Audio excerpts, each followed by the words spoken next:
آئیے درود شریف میں آپ کو یاد کراتا ہوں، آپ اس درود شریف کو میرے ساتھ پڑھیے۔ جزا اللہ عنا سیدنا و مولانا محمد صلی اللہ علیہ وسلم ما ہوا اہلو جزا اللہ عنا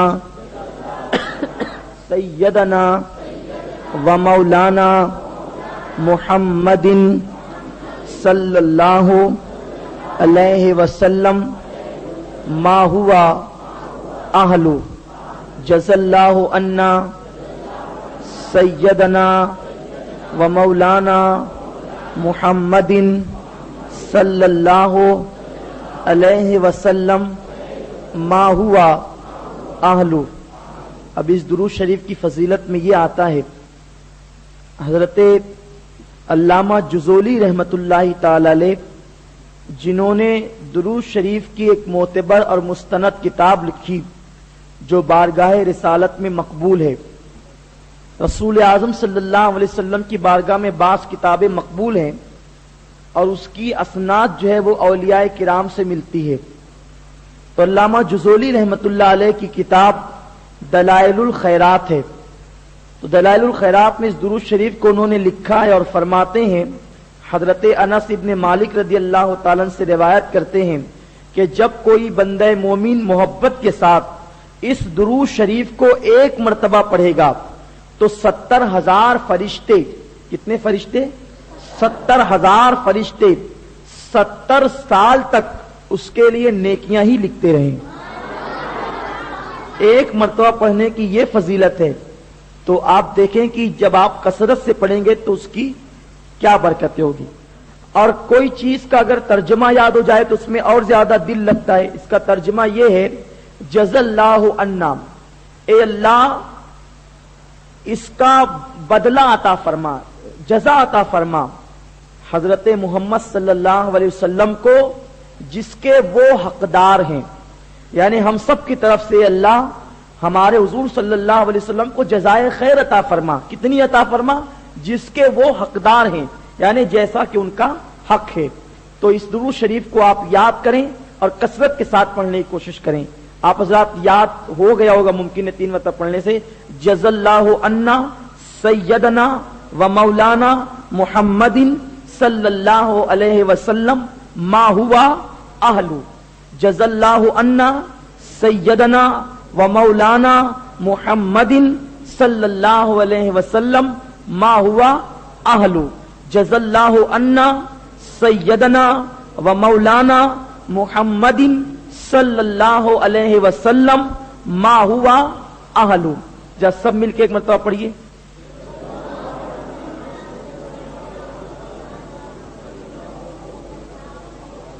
اب میرے ساتھ مل کر سب ایک ساتھ پڑھیں گے، جزا اللہ عنا سیدنا و مولانا محمد صلی اللہ علیہ وسلم ما ہوا اہلو۔ ایک مرتبہ اور، جزا اللہ عنا سیدنا و مولانا محمد صلی اللہ علیہ وسلم ما ہوا اہلو، جزا اللہ عنا سیدنا و مولانا محمد صلی اللہ علیہ وسلم ما ہوا اہلو۔ سب کو یاد ہو گیا؟ جن کو یاد ہو گیا سبحان اللہ، جن کو نہیں یاد ہوا وہ یاد کرنے کی کوشش کریں۔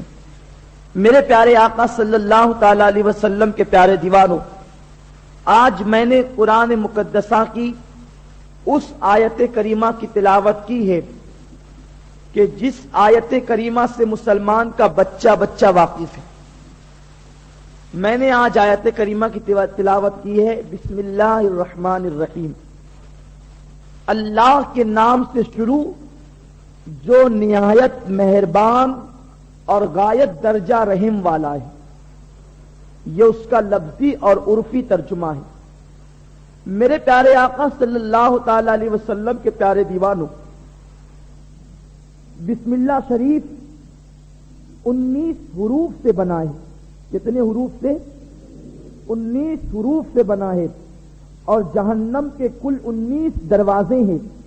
اللہ کے رسول تاجدار کائنات صلی اللہ علیہ وسلم فرماتے ہیں جو مسلمان پابندی کے ساتھ ہر کام کرنے سے پہلے بسم اللہ شریف کو پڑھے گا تو جتنے حروف پڑھتا جائے گا اس کے لیے جہنم کے اتنے دروازے بند ہوتے چلے جائیں گے اور وہ بندے کو اللہ تعالی جنت میں داخل فرمائے گا. اسی لیے مسلمانوں سے کہا گیا کہ وہ ہر کام کی ابتدا میں بسم اللہ پڑھا کریں. ہر کام کی ابتدا میں بسم اللہ پڑھنے کا رواج کیسے قائم ہوا؟ آپ نے اکثر سنا ہوگا کہ ہر کام کے پہلے بسم اللہ پڑھو، لیکن کبھی آپ کو یہ بھی خبر ہوئی، کبھی آپ نے یہ بھی سوچا کہ بسم اللہ شریف کیوں پڑھے اور بسم اللہ شریف پڑھنے کا آغاز کہاں سے ہوا، بسم اللہ شریف پڑھنے کا طریقہ کہاں سے شروع ہوا اور بسم اللہ شریف کیوں پڑھتے ہیں؟ اس کی برکتیں تو میں آپ کو بتاؤں گا، لیکن اس کی تاریخ جب آپ کو پتا چلے گی تو انشاءاللہ ایمان تازہ ہو جائے گا. ایک مرتبہ چند صحابہ کرام رضوان اللہ تعالی علیہ مجمعین مکہ مکرمہ کی سرزمین پر موجود تھے.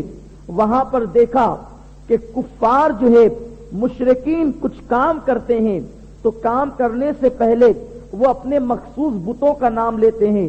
کوئی کہتا ہے بے اسمی لات، بے اسمی عزا، اسی طریقے سے بے اسمی منات. یہ سارے لات منات عزا یہ مشرکین مکہ کے بت تھے، ان کے خدا تھے. تو جب بھی وہ کوئی کام کرتے تو اس کے آغاز میں پہلے بتوں کا نام لیتے. کوئی لات کا نام لیتا، کوئی عزا کا نام لیتا، کوئی منات کا نام لیتا. اسی طرح جب صحابہ نے دیکھا کہ وہ لوگ تو اپنے معبودان باطل کا نام لیتے ہیں، وہ لوگ تو اپنے معبودان باطل کے نام سے کوئی کام کا آغاز کرتے ہیں، لیکن ہمارے یہاں اب تک کی یہ رواج نہیں ہے. اللہ کے رسول تاجدار کائنات صلی اللہ علیہ وسلم کی بارگاہ میں حاضر ہوئے اور عرض کیا یا رسول اللہ صلی اللہ تعالی علیہ وسلم، ہم مشرکین مکہ کو دیکھتے ہیں تو وہ کبھی لات کے نام سے کوئی کام شروع کرتے ہیں، کبھی منات کے نام سے کوئی کام شروع کرتے ہیں، کبھی عزا کے نام سے کوئی کام شروع کرتے ہیں. حالانکہ ہمارا پروردگار تو حق ہے، اسی کو عبادت سزاوار ہے، وہی برکتوں کے لائق ہے، وہی رحمتیں عطا کرتا ہے، وہی کاموں کی تکمیل فرماتا ہے، وہی نفع و نقصان کا مالک ہے. پھر کیوں نہ اس کے نام سے آغاز کریں؟ اللہ کے رسول تاجدار کائنات صلی اللہ تعالی علیہ وسلم ابھی توقف ہی فرما رہے تھے کہ روح الامین تشریف لاتے ہیں، جبریل امین حاضر ہوتے ہیں اور عرض کرتے ہیں یا رسول اللہ صلی اللہ تعالی علیہ وسلم، آج سے پہلے حضرت موسیٰ کو بھی بسم اللہ پڑھنے کا حکم دیا گیا تھا، حضرت عیسیٰ کو بھی بسم اللہ پڑھنے کا حکم دیا گیا تھا، حضرت نوح کو بھی بسم اللہ پڑھنے کا حکم دیا گیا تھا، دیگر انبیاء کو بسم اللہ پڑھنے کا حکم دیا گیا تھا. لیکن جو بھی نبی بسم اللہ پڑھتا تھا اور نبی کے امتی بسم اللہ پڑھتے تھے تو صرف بسم اللہ پڑھتے تھے. الرحمن الرحیم جو ہے آپ کی امت کے لیے چھپا کر رکھ دیا گیا تھا. اب آپ کے امتی پڑھیں گے تو بسم اللہ الرحمن الرحیم پڑھیں گے، گویا کہ بسم اللہ کے ساتھ رب کے نام کے ساتھ وہ اللہ کو رحمان الرحیم بھی کہیں گے. اور جو اللہ کو رحمان الرحیم کہے گا کام کے آغاز کے اندر اللہ تبارک و تعالیٰ فرماتا ہے جس نے کام کی ابتدا کے اندر بسم اللہ سے شروعات کر لی اللہ کی ذمہ کرم پر ہے کہ اسے پورا کر دیں. آپ دیکھیں بلقیس سیدنا سلیمان علیہ الصلوۃ والسلام کے تعلق سے اسے خبر ملی. بلقیس کو جانتے وہ کوئی معمولی عورت نہیں تھی. بلقیس کی ماں انسان تھی اور بلقیس کا باپ جن تھا. یا بعض روایتوں میں یوں آتا ہے کہ بلقیس کی ماں جن تھی اور اس کا باپ انسان تھا. تو بلقیس جو ہے وہ جن کے نطفے سے پیدا ہوئی تھی اور وہی سرایت وہی معاملات بلقیس کے اندر تھے. اس کا پورا جسم بہت خوبصورت تھا لیکن جو اس کے پیر تھے جس طرح گائے بیل کی کھر ہوتی ہے اس طرح اس کے پیر تھے. بلقیس مکمل عورت نہیں تھی بلکہ بلقیس جو ہے اس کے اندر جن کے بھی اثرات پائے جاتے تھے.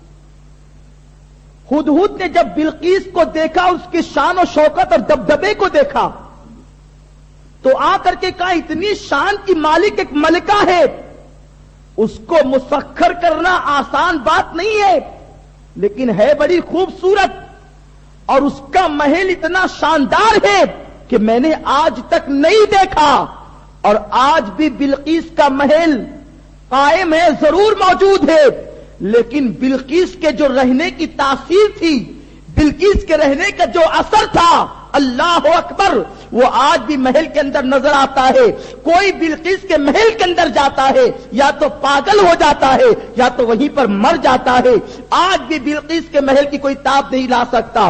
بلقیس کے محل کے 12 ہاتھ دور دور تک کے کوئی بستی نہیں ہے، بستی ہونا تو دور کی بات ہے، وہاں پر سبزہ بھی نہیں اگتا۔ بلقیس کے روب اور دبدبے کی یہ کیفیت ہے۔ سیدنا سلیمان علیہ السلام نے بڑی تشویش کی، بڑے پریشان ہوئے کہ بلقیس کو خط لکھا جائے گا۔ بلقیس کوئی معمولی عورت نہیں ہے جو سلیمان کے لشکر کو دیکھ کر ڈر جائے، وہ بھی کسی جن سے پیدا ہوئی ہے، وہ بھی سارے معاملات جانتی ہے، اس کے پاس بھی اللہ نے قدرت عطا کر رکھی ہے۔ تو سیدنا سلیمان علیہ السلام نے سوچا کسی ایسی عورت کو مسخر کرنے کے لیے کوئی اچھا نسخہ ہونا چاہیے، کوئی بہترین نسخہ ہونا چاہیے۔ تو قرآن کہتا ہے حضرت سلیمان نے جب خط لکھا بلقیس کو تو اس کی ابتدا میں بسم اللہ شریف کو لکھ دیا، اور بسم اللہ شریف کو لکھنا تھا کہ خط پڑھ کے بلقیس پر ایسا روب اور دبدبا طاری ہوا کہ بلقیس سیدنا سلیمان کے قدموں میں آ کر کے گر گئی اور کلمہ سلیمانی پڑھ کر کے مسلمان ہوئی، اور اتنا ہی نہیں بلکہ سیدنا سلیمان علیہ السلام سے نکاح کرنے کے لیے تیار بھی ہو گئی۔ فرمایا گیا جب خط میں بسم اللہ شریف لکھا جاتا ہے تو بسم اللہ شریف کی برکت سے خط پڑھنے والا خط لکھنے والے سے متاثر ہو جاتا ہے، اس مکتوب کو دیکھ کر کے مکتوب علیہ کی محبت پیدا ہو جاتی ہے۔ میرے پیارے آقا صلی اللہ علیہ وسلم کے پیارے دیوانوں، بسم اللہ شریف کی بڑی برکتیں بتائی جاتی ہے۔ آج لوگ بسم اللہ شریف کو معاذ اللہ بہت زیادہ کمتر سمجھتے ہیں، بسم اللہ شریف کی کوئی تعظیم نہیں کی جاتی۔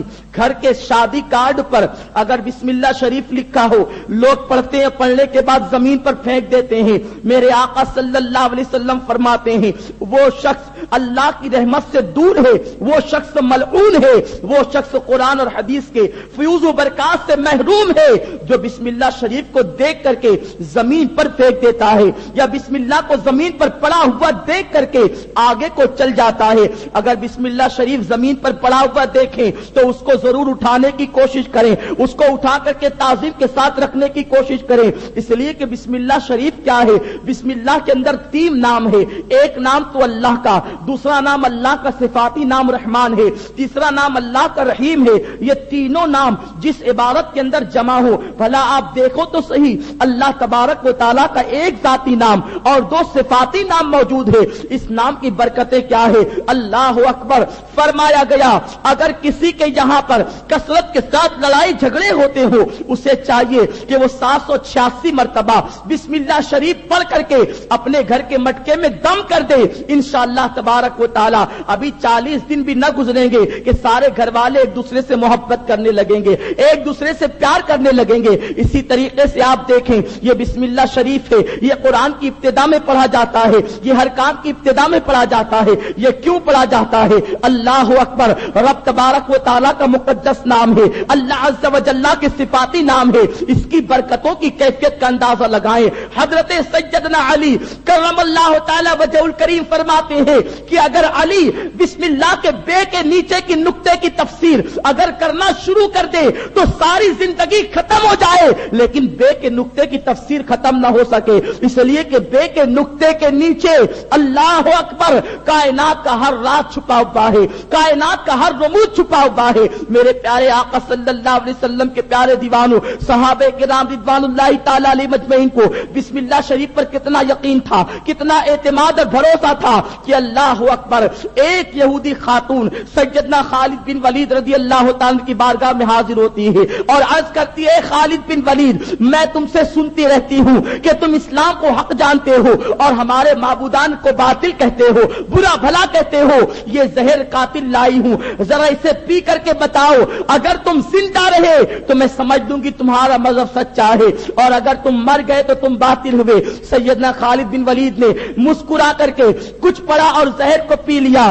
لوگوں نے پوچھا اے خالد اتنا زہر قاتل تھا, اتنا خطرناک زہر تھا کہ اس کو پینے کے بعد انسان کا کلیجہ ٹکڑے ٹکڑے ہو جاتا ہے اور وہ مر جاتا ہے, آپ نے کیا پڑھ کے پیا تھا؟ خالد بن ولید فرماتے ہیں جس نے بسم اللہ شریف پڑھ کے کوئی چیز بھی پی لی کھا لی تو اللہ تبارک و تعالی ان تمام چیزوں کے مضر اثرات کو ضائع فرما دیتا ہے, زائل فرما دیتا ہے.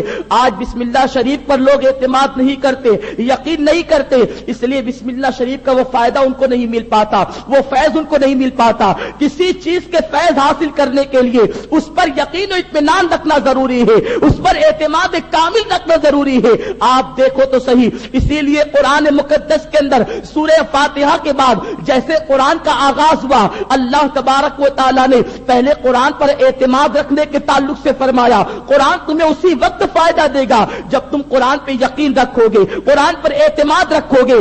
جب تک کہ اعتماد پیدا نہیں ہو جاتا اس وقت تک کہ کسی چیز سے فائدہ نہیں مل سکتا. میرے پیارے آقا صلی اللہ تعالی علیہ وسلم کے پیارے دیوانوں, اگر انسان دوا پر اعتماد کرے تو دوا انسان کو شفا سے ہمکنار کر سکتی ہے.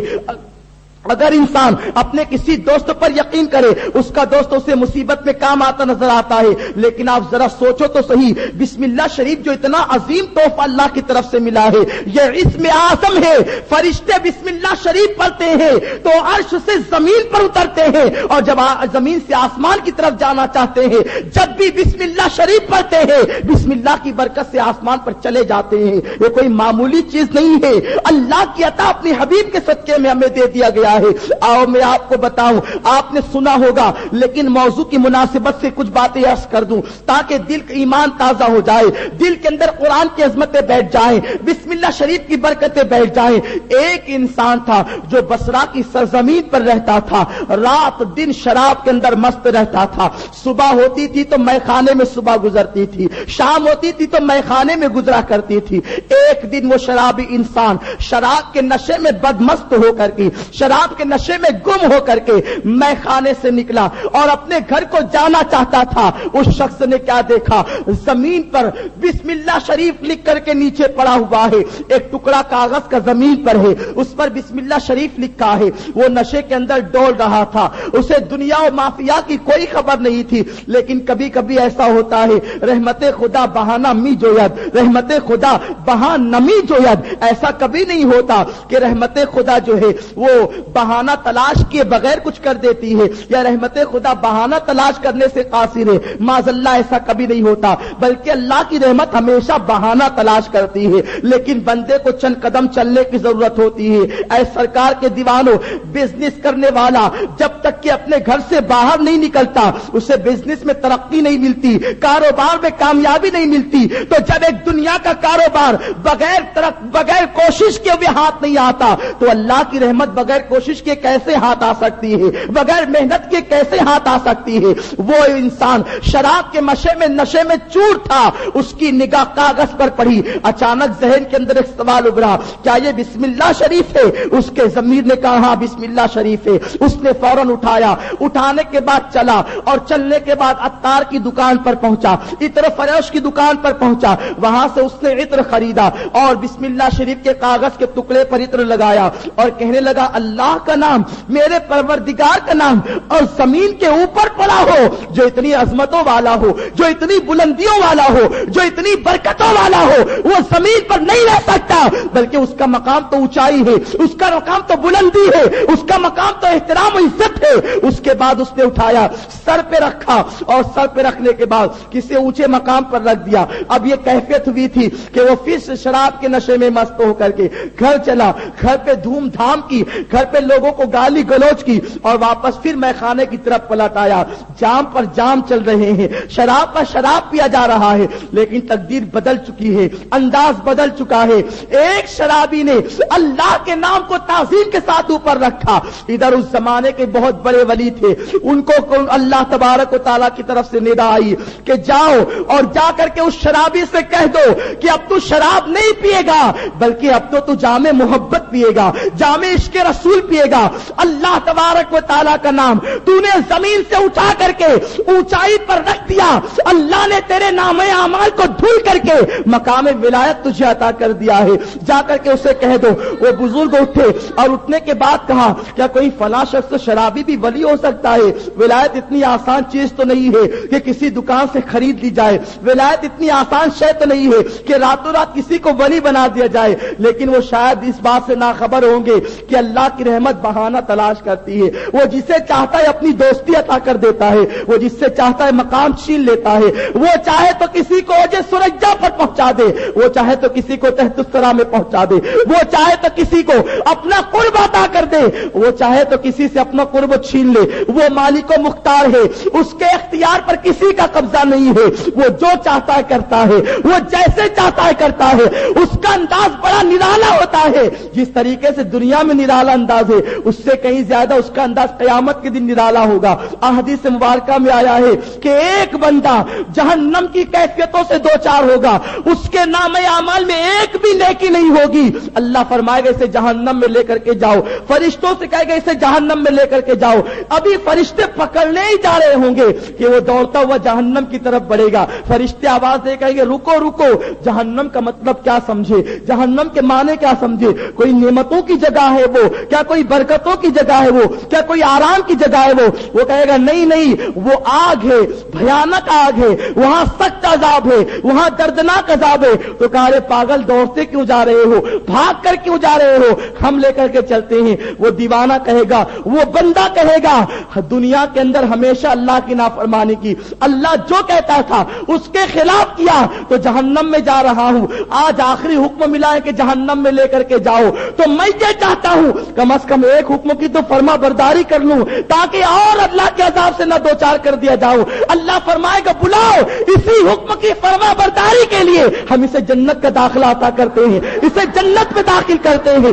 اللہ کی رحمت اس انداز سے بہانہ تلاش کرتی ہے. وہاں پگڑی اچھال کر دیکھا نہیں جاتا بلکہ وہاں دیکھنے کے بعد بھی عیب پر پردے ڈال دیے جاتے ہیں. اللہ کا انداز یہ ہے, بھلا بتاؤ وہ ہم سے زیادہ لوگوں کو دیکھتا ہے, وہ ہم سے زیادہ جانتا ہے, لیکن کسی کو آپ نے دیکھا کہ اللہ نے کسی کا عیب ظاہر فرما دیا, اللہ نے کسی کا عیب افشا کر دیا؟ کبھی ایسا نہیں ہوتا, بلکہ وہ اپنے بندوں سے محبت کرتا ہے, وہ پردہ خود بھی ڈالتا ہے اور پردہ ڈالنے کو پسند بھی فرماتا ہے. میرے پیارے آقا صلی اللہ علیہ وسلم کے پیارے دیوانوں, اسی لیے تو ایک بندہ جب مرتا ہے تو اسے 2 گز زمین کے اندر دفن کیا جاتا ہے تاکہ اس کے ساتھ جو کچھ معاملہ کیا جائے وہ انسانوں سے محفوظ رہ سکے, انسانوں کی نگاہوں سے محفوظ رہ سکے. ورنہ مرنے کے بعد بھی لوگ کسی کو تانا دیں گے کہ مرنے کے بعد بھی مصیبت میں مبتلا ہے, اسی لیے چھپا دیا جاتے ہیں قبر کے اندر اسی لیے دبا دیا جاتا ہے. ورنہ وہ چاہتا تو انسان کی زندگی کا حساب کتاب دنیا میں لے لیتا,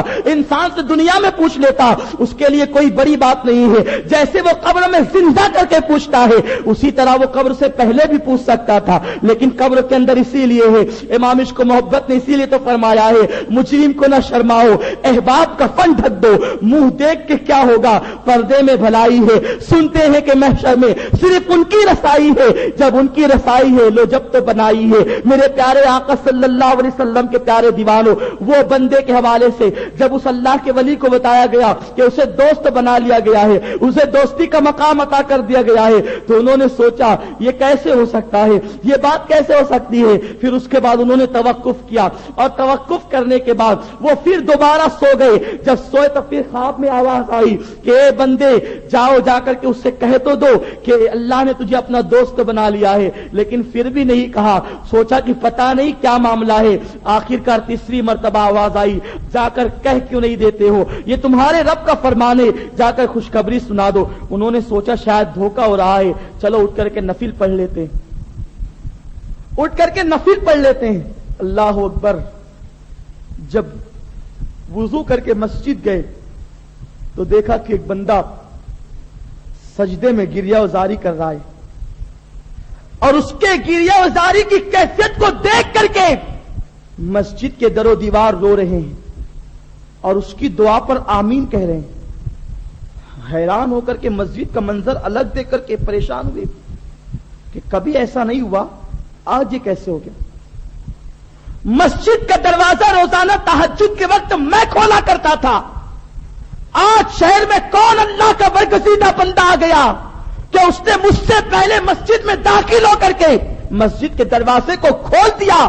اور کیفیت یہ ہے کہ مسجد کے در و دیوار اس کی گریا ازاری پر گریا ازاری کر رہے ہیں اور اس کی دعا پر آمین کہہ رہے ہیں. اللہ اکبر. ابھی اسی کیفیت سے دو چار تھے کہ اس شخص نے سجدے سے سر کو اٹھایا, اٹھانے کے بعد روتا ہوا رب سے عرض کرتا ہے, اے اللہ تو نے توفیق دی ہے توبہ کی تو مجھے معاف بھی کر دے. ابھی یہی جملے کہہ رہا تھا کہ پیچھے سے اس دیکھنے والے اللہ کے ولی نے دیکھا, رہے یہ تو وہی ہے جسے ہم شرابی کہتے تھے.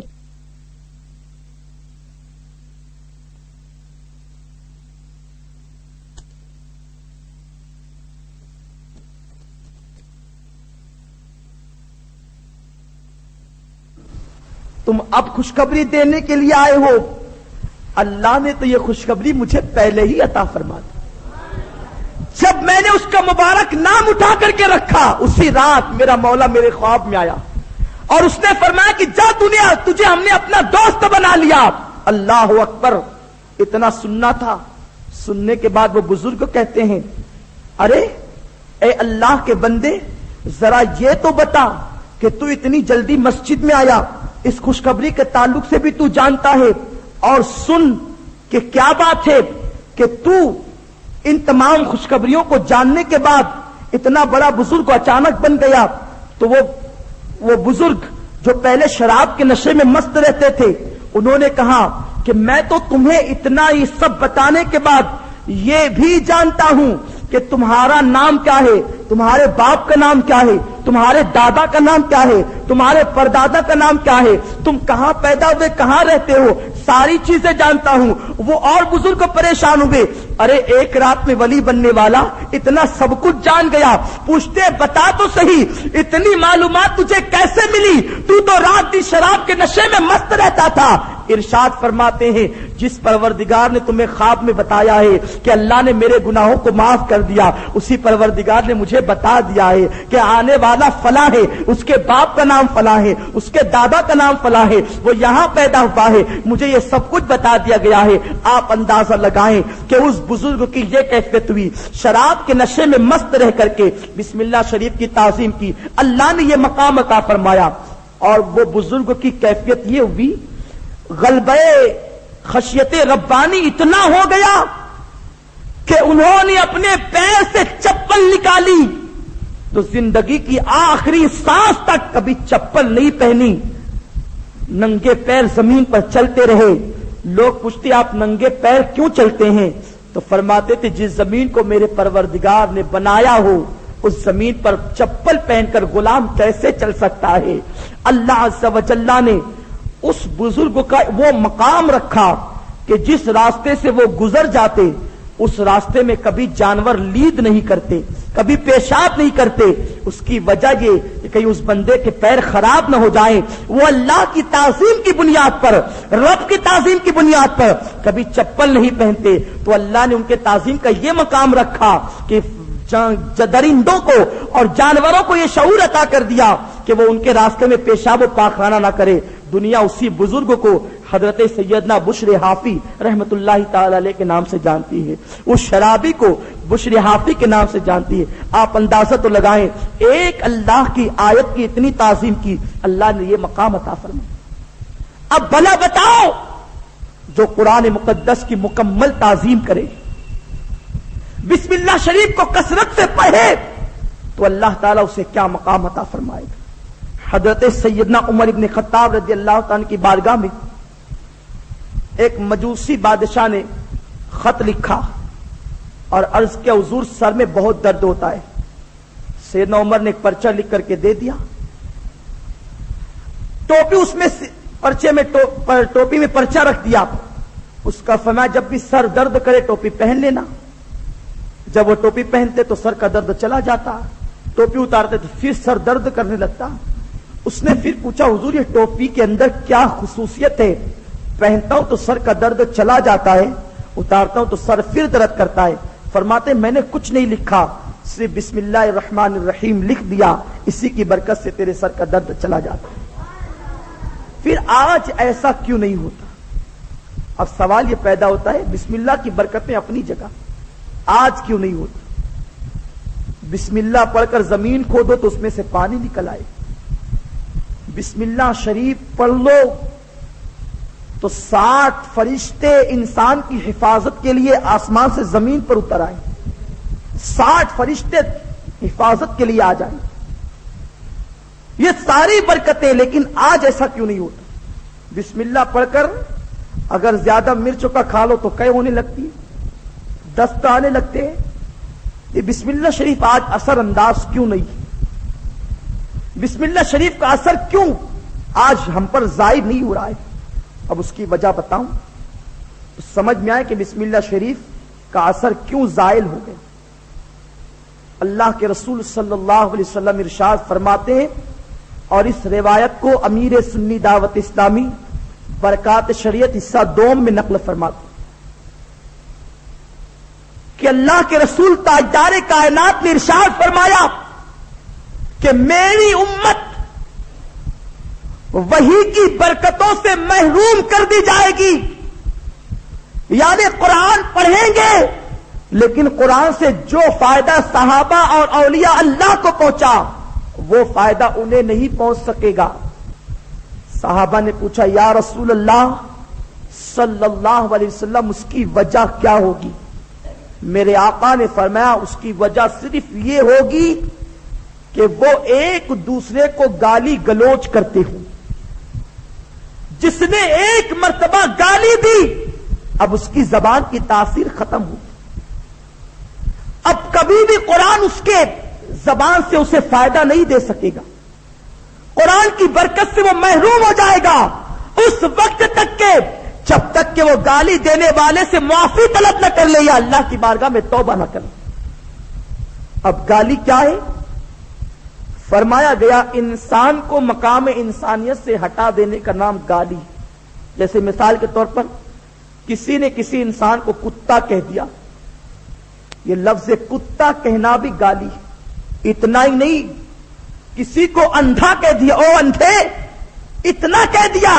فرمایا گیا قیامت کا دن 50,000 سال کا دن ہوگا، صرف کسی کو اندھا کہنے کی بنیاد پر پورے قیامت کا دن اسے جہنم میں جلنا پڑے گا۔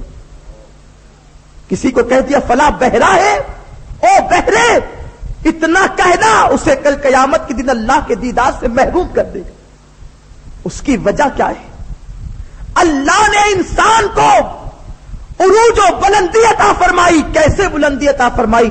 خود فرماتا ہے والتین والزیتون وطور سینین وہذا البلد الامین۔ اللہ اکبر! قرآن کا تیور دیکھے، قرآن کہتا ہے قسم ہے انجیر کی، قسم ہے زیتون کی۔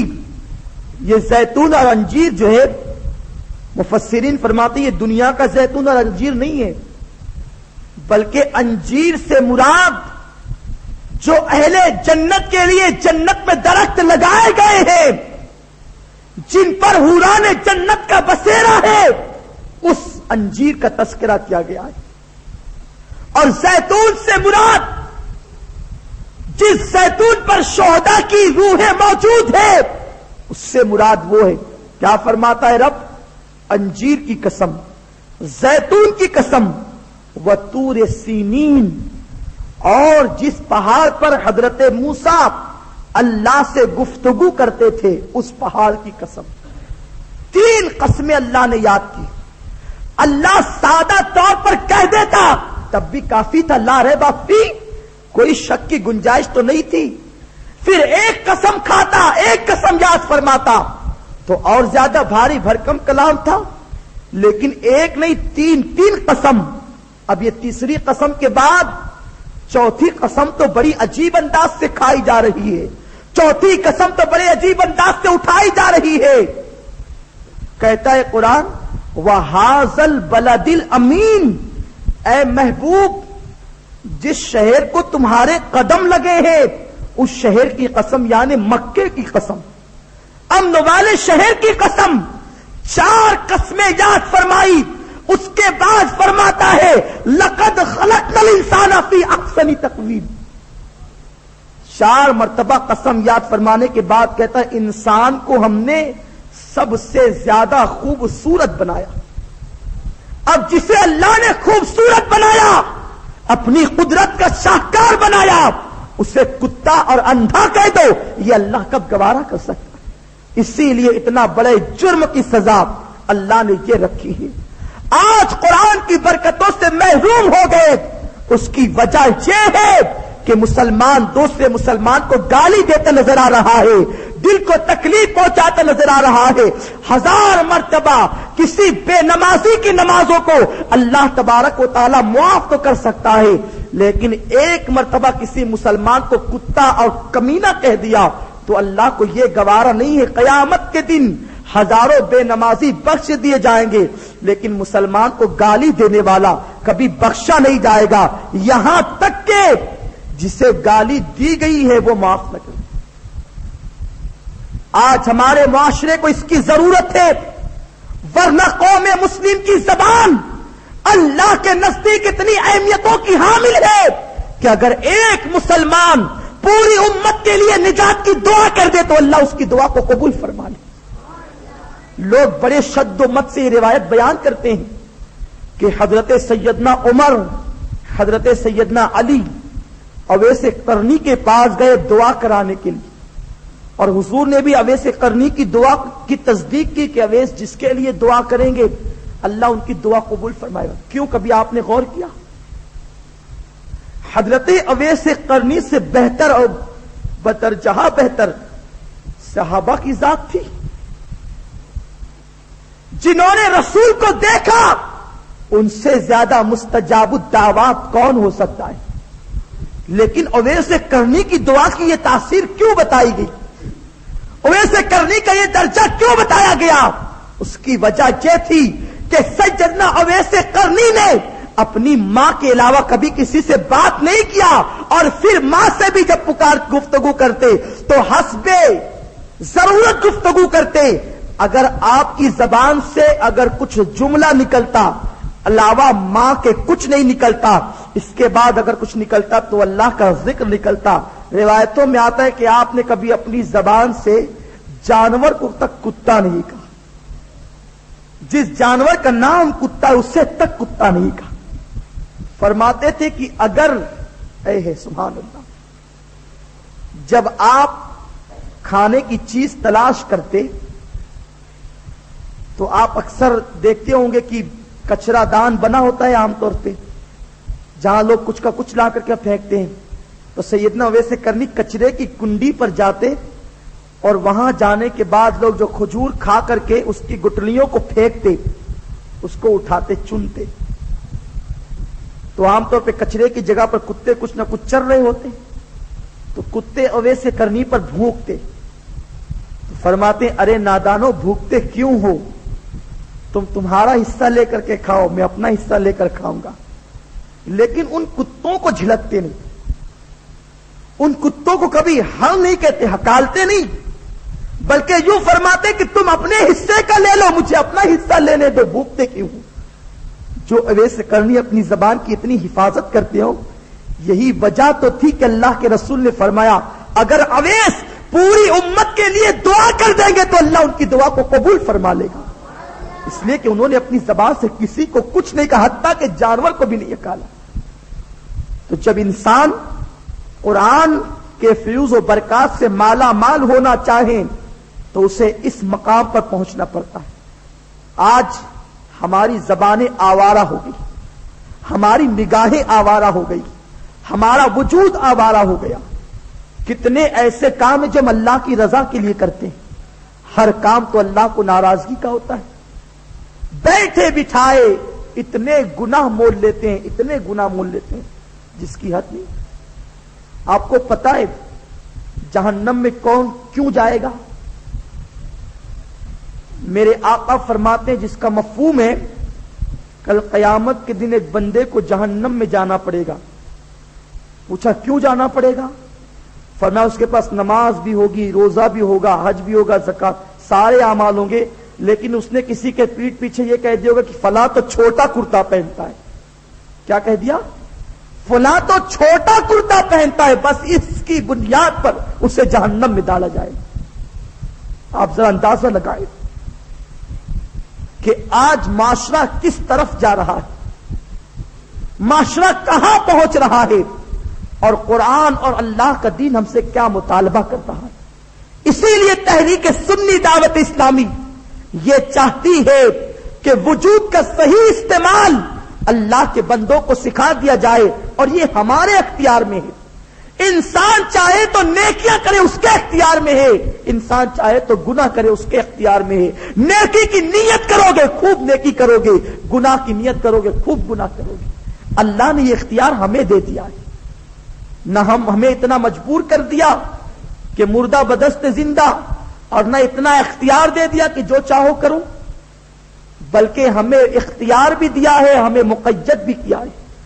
تو جو جس انداز کی زندگی گزارنا چاہے گا اللہ اسے اس انداز کی زندگی عطا فرمائے. ایک آخری واقعہ اس کر کے رخصت ہو جاؤں کہ انسان کو اختیار ہے جتنا گناہ سے بچنا چاہے بچ سکتا ہے. اللہ اس کے لیے اسباب پیدا کرے گا، لیکن تھوڑا سا اس سے آزمائش لی جائے گی. ایک بندہ